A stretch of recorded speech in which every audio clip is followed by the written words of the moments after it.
work with good people.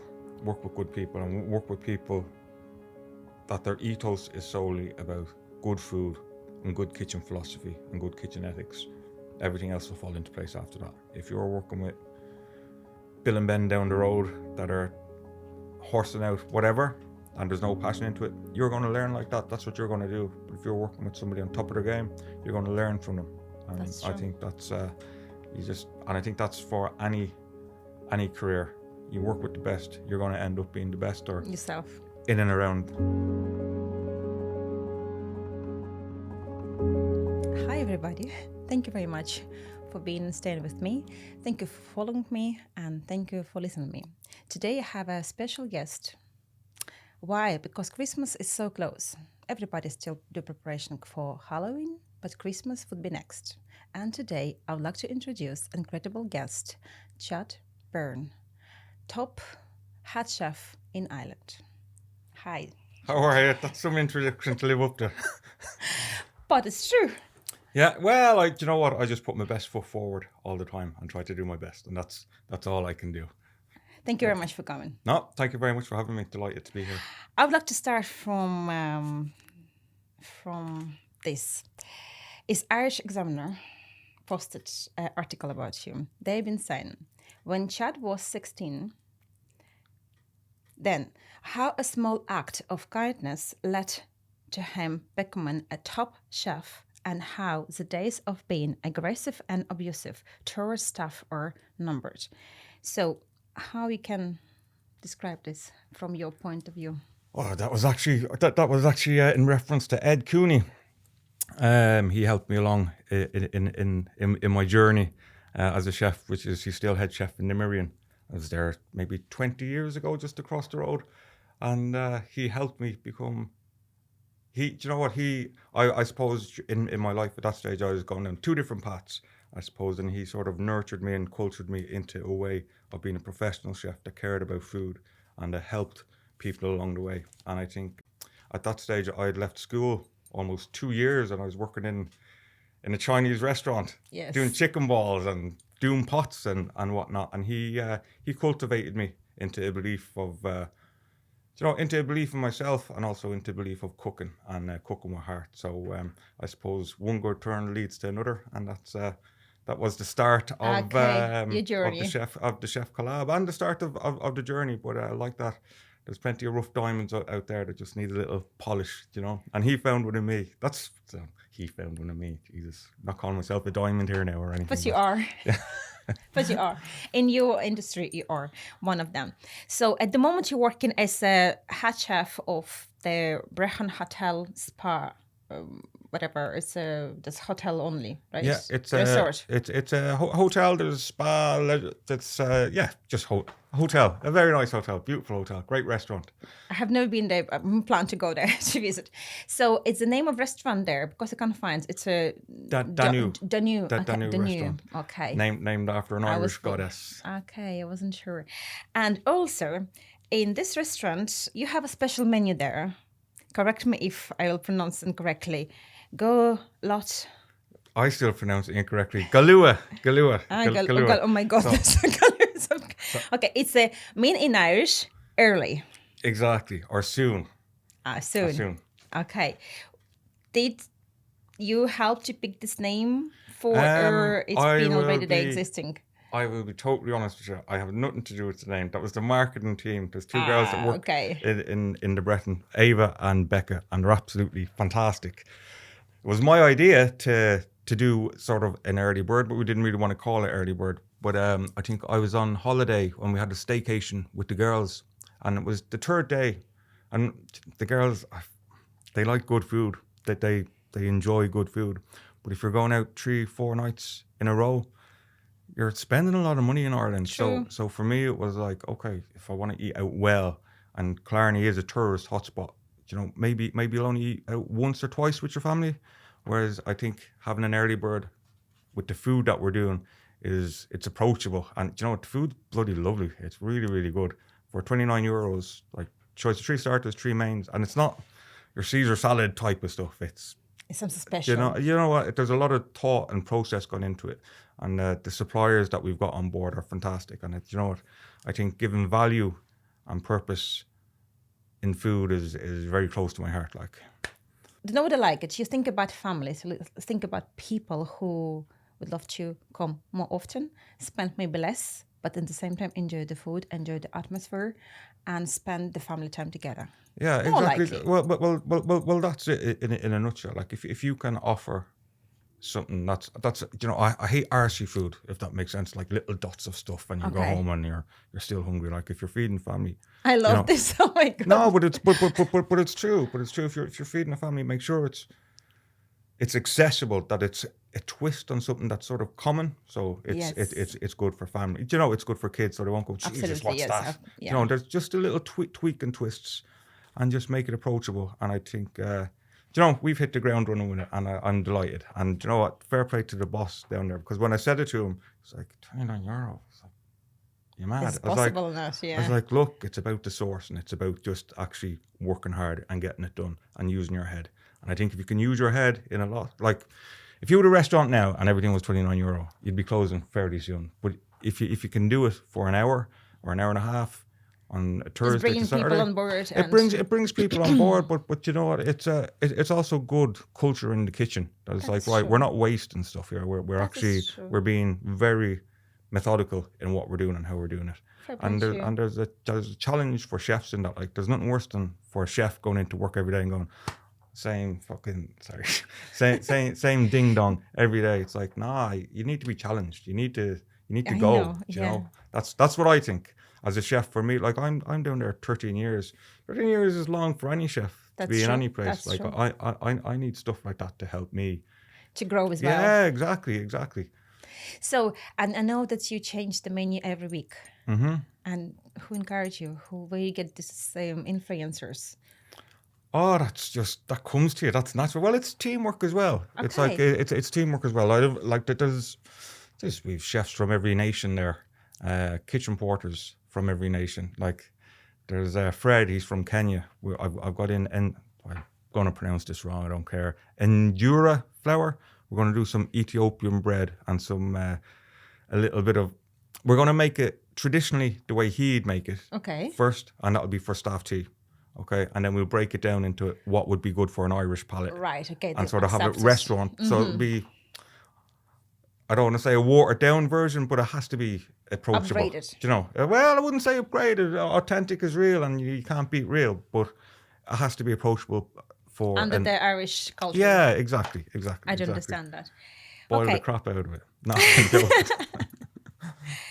So also, you in 2018 got their pop-up champion title. So. And you who inspiring the next generation of chefs and shedding light on the kitchen ethics with Chef Collab. Mm-hmm. What story about this? Chef Collab, Jesus, it was a while back now. Chef Collab was a formation of maybe 3 or 4 chefs down in Killarney at the time. We did a pop-up together, and it was cool. You know, it was good fun. It was, you know, because usually in Killarney, everything's competitive towards each other, but it was just like, you know what, let's just drop it. Let's cook together. Let's just have a bit of crack. And we did it in the upstairs of Courtney's pub. Real cool, authentic place. Sold out within a day, I'd say, and cooked for about 70 people. And it was banging. Food was great. Just great. Just everything about it, just the vibe, the people that were there, the suppliers, the chefs. It was just great. And a few pints after, happy days. And we said to ourselves, wouldn't it be cool to get young people involved in something like this? So we're like, yeah, that would be cool. So we reached out to a lot of chefs that wanted to improve their game. It could be in a chef in a chipper or in a Chinese like Absolutely, I was. Yeah. And it was just put it out there. If you want to come and cook, we'll teach you how to cook in a restaurant setting. So each of us took a chef for free or for free. Each of us took a chef. We taught them for a week in our place, and then we'd come up with a dish, and then we'd cook it at the location, and then it gradually moved into something that was colossal. At one stage, we cooked in the Aviva. We cooked in loads of places. At the last one that we did, we had chefs coming over from England, from France, What's social media saying about that experience that you had with Chef Collab? So Chef Chad Byrne and Chef Collab brings the world's best chefs together to mentor the next generation of young Irish chefs. Correct. That's what I would say, and it's a well done. Thank you very much. Appreciate it. It's very impressive because it was for free. It was your time. It was your effort. And another word I've been saying, it's an innovation and passion. That's what you brought into the kitchen. Yeah, I love teaching, and you know, it even far more than cooking. I just love people rise. You know, especially I think most people I'm not saying most people, but a lot of people that go into chefing, they come from working class backgrounds, or they could be immigrants. They could be, and it's their first job because there's kitchen English. It's easy. Yeah. It is easy. And if you see somebody that has talent, you can bring them on that journey, and you can, there's. I understand what you're saying. Yes, it's a great career to be in. If you're interested in that, yes. if you're not interested, it's a long career. And 2021, maybe I'm incorrect about the date. You open up Hungry Donkey. The Hungry Donkey, yeah. Cooking in a horse box. Mm-hmm. I was cooking last weekend in Dingle Food Festival with it. Well done. Yeah. Busy, crazy, actually. That was crowdfunded for. How did you decide to do this? Who encouraged you? Who influenced you? Katya from properfood.ie and Tweeting Goddess Samantha. Okay, yeah. But basically they said, you know what, COVID was crap because I had a mortgage to pay in Dublin where my girls are. I had to look after myself, and it was just like, right, 350. I do understand. It was tough time. So I just put it out there. So I actually bought the horse box, and I was like, oh, I'm going to convert this myself, and then realized that it's not just easy. This is not easy to do. I'm going to make an absolute hames of it.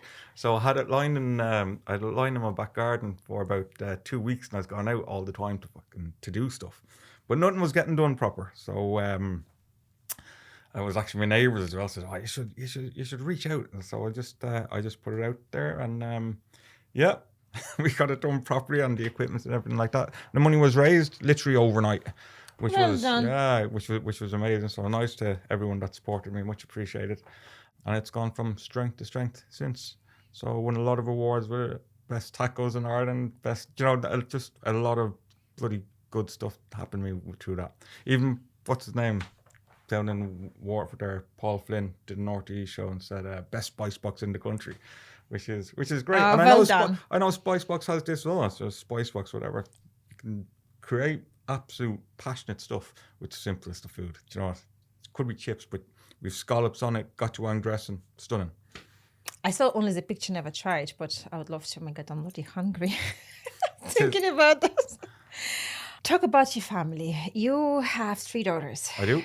And the eldest one is 18. 18. And she had? Her Deb's just gone with the lovely Josh. Feeling now. Yeah. Proud as punch. So, and now she's going to America to study. She's going to America, yeah. She's going to do her majors over there. It should be November. She should be heading over. December, November. Who made the decision? Herself, or you push her? No, she's my ex-partner, Nat, who's absolutely amazing. Best mother you could ever meet. She married an American fella called Matt, and she's moving over there to be with Matt. So Shani and Chloe are moving over, which is, I'm happy now. At the time, I wasn't. It's happened everything on time. Yeah. What about other 2 daughters? What age there?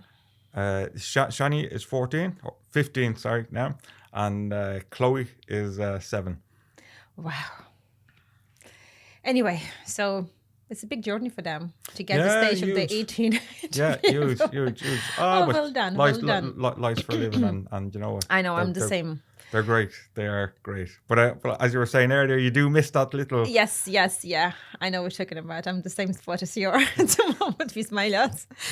Okay, that's what about your family. Now I'd love to understand, the restaurant that you're working at the moment, is a French restaurant or... Irish. Irish. But when I read menu, to be honest, the name of their dishes. It's very specific name, and I was thinking it's me who can't read it, or maybe it's the French. Probably it's Irish then. Yeah, no. Well, what we tend to do is your modern European food, and it's our interpretation of that. But the ingredients would all be from suppliers from Ireland. Okay, I wouldn't say all the ingredients, but the focused ingredients. If it's the meat, if it's some of the alcohol that we use and stuff, would be predominantly Irish. Yes. And how do you pick up your suppliers? Online, a lot of them, to be honest with you, but it's word of mouth. It's like if something's good in our industry, and I'm sure in your industry, if something's good, you'll hear about it. Okay, Do you know, and it's it's even like down at the Dingle Food Festival there. I never had Carlingford oysters, best oysters I've ever tasted in my life. Like that's how you need to go out there and search yourself. Why I'm asking this question, maybe you can give any advice for people who, for example, looking for some such suppliers, and you can say, okay, so there is 5 or 3 main points that you have to look at it when you try to deal with the new suppliers that probably you heard something good, but you don't know them well. So can you give such advice for people who is on the spot? I can. I think one, if somebody's new starting it out, give them the benefit of the doubt and try it out, because they could be onto something spectacular that nobody knows. Okay. And I think that's really, really important. 2 is if they're on social media, I suppose, and you can see what other chefs are using them, or because we're not going to be using crap. Okay, if that absolutely, makes sense. yes, this is important. So I think word of mouth in the industry, and I think 3, it's just knowing where they're from. If they're local.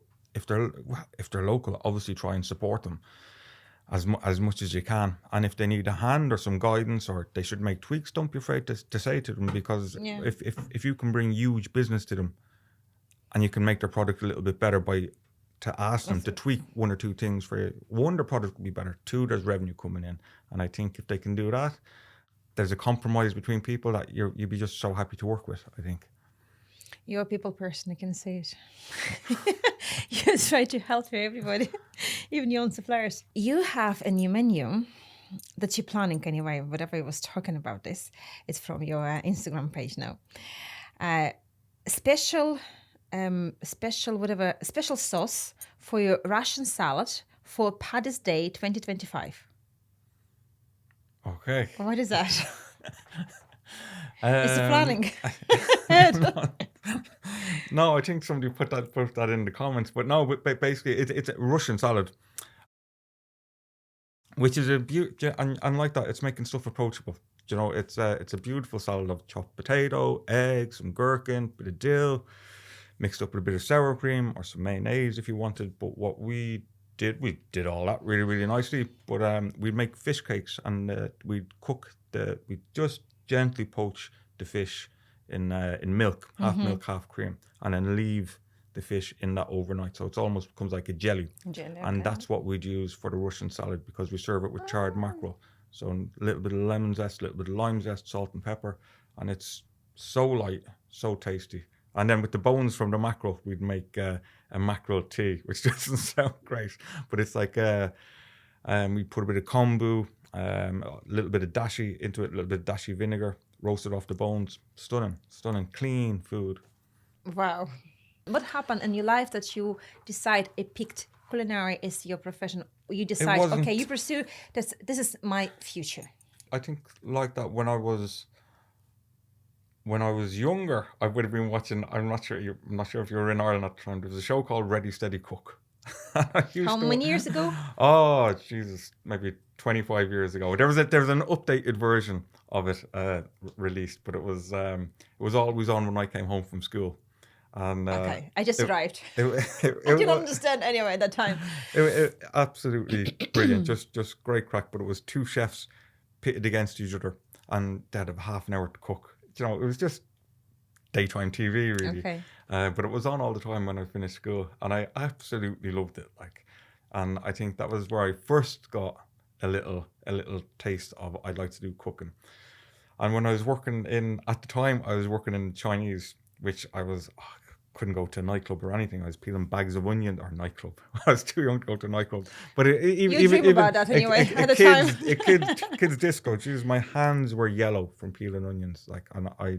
It was bags upon bags of them. It was gross, but I did that for 2 years, and then my dad seen an advertisement in the paper about the Miriam Hotel, and it was from in there, from working where I was working, which was carnage, to be honest, to go into the Miriam, and you could see all the chefs dressed professionally. There was silence in the kitchen. There was passion in the kitchen. There was delegation. There was just, it was a different animal. And I think literally the first day in there, I said to myself, wow, this is what I want to do. So shout out to the Miriam Hotel. We'll talk about the challenge. Okay, this, for example, you was working in one hotel in the kitchen. Then you change and did go to different, probably every single place you move from one place to another as a chef, it probably was higher and higher of the level, representing level of cooking, level of the dishes, whatever, higher level or higher.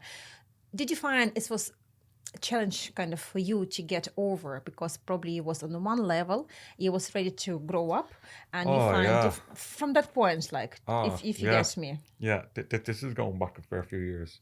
I was actually down in Killarney, where I'm working at the moment. I think I was about 19, and I was working in the Killarney Park Grey Hotel. It's run by the Tracers down there, beautiful 5-star.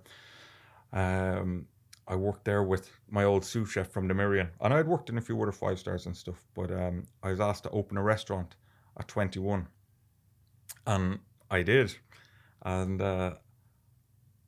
while the food was good, I think everything else was a disaster. I think I was far too immature, and it was actually fantastic. I stayed there for 6-7 months. I wasn't asked to leave, but I just felt I'm in over my head, and it was probably the best thing I ever could have done, was leave there and go to a few different places. Went to a few Michelin star places and worked about it a different bit, but started off at a lower level, and it stood to me no end. Slow and steady wins the race, I think, and that was a great learning curve.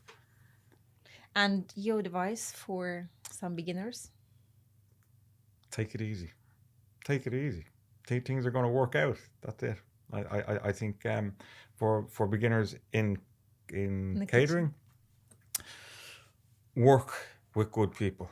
Work with good people, and work with people that their ethos is solely about good food and good kitchen philosophy and good kitchen ethics.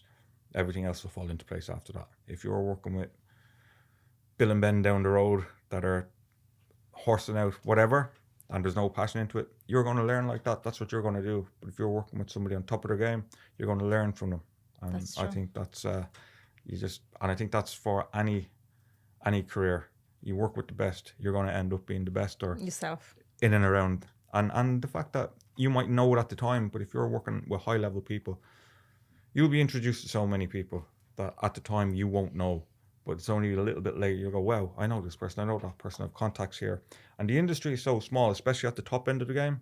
It's so small that everybody does know each other. That's true. So, and it's important to build your reputation. Absolutely, absolutely. So what does your typical day look like when you came to work? And what time you started? I know, from my understanding, you start so early. No, I'm lucky. I start at usually 11:30. Thereabouts. Check in with the team that's on breakfast. Tony Montana. He's with me, maybe he's in the hotel 15 years, with me 13 years, and he'd be on breakfast with usually Morris or BL, who've been with me maybe 4 or 5 years each. So breakfast team, boxed off, job done. No need to worry about them. So it's from 11:30. No, they're great. Sorry. See, it's example when you fit your team, everybody be happy, Larry, for the rest of the day. Yeah, no, but the lads are fit great. Fit your team. but the lads are great. Go in, we have a 12 o'clock meeting, check in with the rest of the team, what's the plans for the events for the day, many afternoon teas, what's booked in the restaurant, if there's a function, if there's allergens, if there's anything that might have happened the day before that we need to know about, and a plan for the week every day, 12 o'clock. Go into the team, share the briefing with the team, and crack on. Start their mise en place, checking in, make sure everybody's okay, everybody's good, they know where they're at. Mm-hmm. Orders. There's a lot of HACCP, which is health and safety in the kitchen, which is about 20% of a chef's job now. unfortunately. Fortunately, but we'd all just prefer to be cooking if we're chefs. But it's a lot of paperwork now.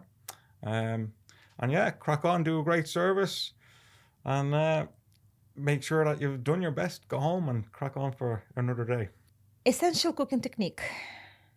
Share what, in your opinion, every home cooker like me, anybody else, should know, should use, should understand how to use properly, and maybe make your life easier, maybe. I would say that there's an investment in it, but it would save you an absolute fortune over time. Is sous vide machine. You could get a home sous vide machine for maybe €200, 220. Get them online, and I know that's a big expense for people, but the yield and the quality that you would get from a sous vide machine is second to none. Like, we have a pork neck. We actually call it pork steak because we fry it, but it's a pork neck dish that's been on the menu for years. A sous vide is a technique that's, you place a protein or place vegetables, whatever you want. You place it in a bag. You'd backpack the bag up with aromats, whatever. But if you're doing bits of meat, let's say, that might be a little bit tougher, you'd cook them for 12 hours at a certain temperature, say 64 degrees. Won't go over that, so they'll be still firm, but they'll be tender. But what you're left with in the bag is pure juice, which is pure gravy. Like, this is so much flavor in it, but the protein won't be overcooked. I think a sous vide tool or setup would be the way to go. Wow, didn't hear about that. I have to do research. Or we could go a lot better, actually. A good knife, but even better than a good knife, is a good file. And that's, you buy a diamond file for maybe 25, 30 euro. You don't have your knife sharp. You're cutting clunky, nasty stuff. So sharp knife, good file. That's it. It's fine. Sorry, wow. I was breaking it down there. No, absolutely fine. No, I never heard about this machine. Obviously, maybe, do you know what I heard about type of machine? Thermacook, whatever is proper name of this machine. It's very popular nowadays. It costs 2,000 euro. Thermomix. Thermomix. Yeah, and they're fantastic. They're absolutely fantastic. All my friends have it. Yeah. And why I still don't have it? I said, do you know what? I kind of have some money in the kitchen and I don't use half of it what I have. Yeah, no, and I'm afraid absolutely brilliant. To spend 2,000 euro. It's expensive. Maybe I'm wrong. Maybe more than 1,000, 1,500 definitely. Yeah. So to have another little yoke in a corner that will be used time to times. Maybe it'll be used regularly. I don't know, but I'm afraid to spend this amount of money. Not sure that I'm going to be. It's a lot of money. They're great though. They're great though. The last time I used it like that, it's kind of in the corner. But the girls wanted to make pizza, and I can't. You can make pizza in this machine? Yeah, well, the dough. Okay. And they're like, oh, what's a recipe dough? And it's just like, just put in pizza dough. And so you're putting in your flour. It's like 200. It does it for you, literally. It's fantastic. Okay. But like that, it's a lot of money as well. And they're. Yeah, if you're buying one, make sure you're using it. That's my point. Yeah. So as far as I'm not in this post, well, know that I'm going to use this regularly. So I said no. Nobody complained in the house that they're not happy about my food at the moment. Still alive. That's a good sign. Anyway, any culture in the world maybe has reflections on your taste of food. Any cultures in the world that have reflections on the taste of food?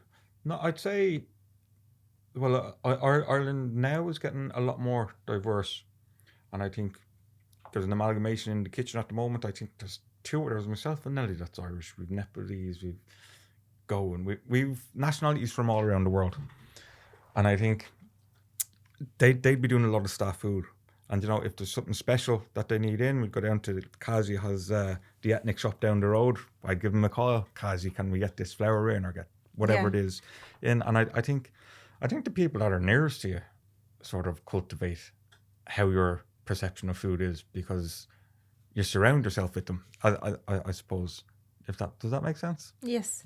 I have to say that I had very incredible experience to have you over, and our chit chat was absolutely magnificent. I learned lots of things personally, to be honest, and you as a person is very good person. From the point I learned that you're the person who's a people person, who try to, and not to please, you try to look after. And for me, it's very important to know. And I think my listener audience will happy to know this too, because sometimes when you look at people who've been on the TV, who was maybe in newspaper, they're thinking, oh, they're not people person, if you get me. They may be just celebrity, they may be snobby, but I would love to show people who are get some stage. They're people person. They look after them, not only after themselves to make some, I don't know, money or maybe build up the status. And it's incredible. Oh, thanks. But we're not finished yet. So if you don't mind, it's kind of a game, okay? to finish our chit-chat on the funny note. Perfect. Let's to make people smile, and maybe we'll be remember that too.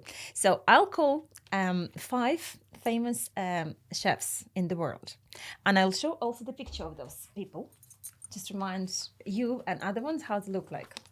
And then I'll call 5 option of the animals, and you have to pick from your opinion. This animal maybe would have your own association with some of the chefs. Okay? Mm-hmm. So stop my pictures. Okay, the first person is Gordon Ramsay, correct? Gordon Ramsay. Yeah.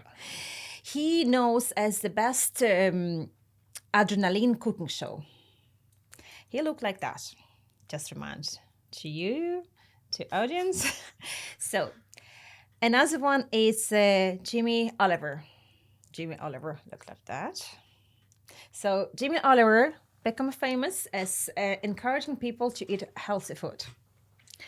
Another one is, again, pronunciation could be incorrect. Correct me. Alain Ducasse.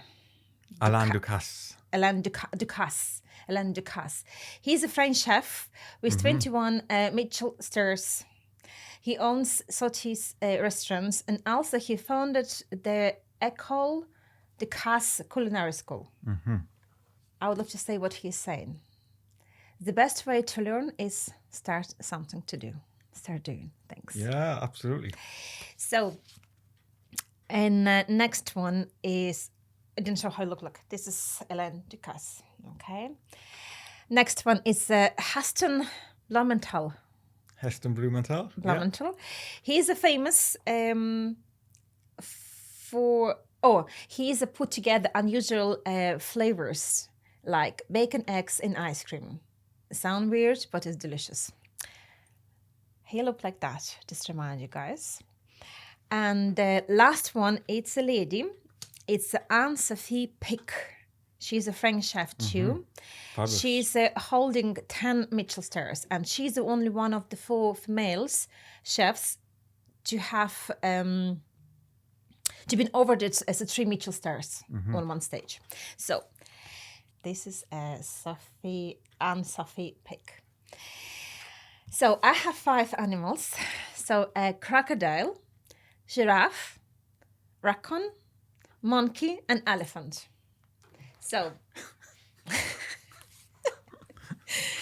it just for laugh. From your point of view, Gordon Ramsay look like crocodile, giraffe, raccoon, monkey, or elephant? He'd be the elephant in that room. Yeah. You can't see him. Okay, Jamie Oliver. Monkey. Alain Ducasse. What are your choices? Crocodile, giraffe, or raccoon? She'd be elegant like a giraffe. Giraffe, okay. Heston Blumenthal. It's only left... Crocodile. Oh my God, crocodile. Wow. I expect Alain would be crocodile. But anyway, so Heston is a crocodile, and Anne-Sophie Pic, it's left, it's a... Raccoon. I thought that's who I picked. Anne-Sophie Pic, but she was a giraffe. Oh, Anne-Sophie Pic is giraffe. Anne-Sophie's giraffe. Okay, then... we'll give her the giraffe. Who's left? So then Alain Ducasse. What? It's gone down to raccoon. Anyway, that is... Thank you very much. Thank you, Tanya. Pleasure.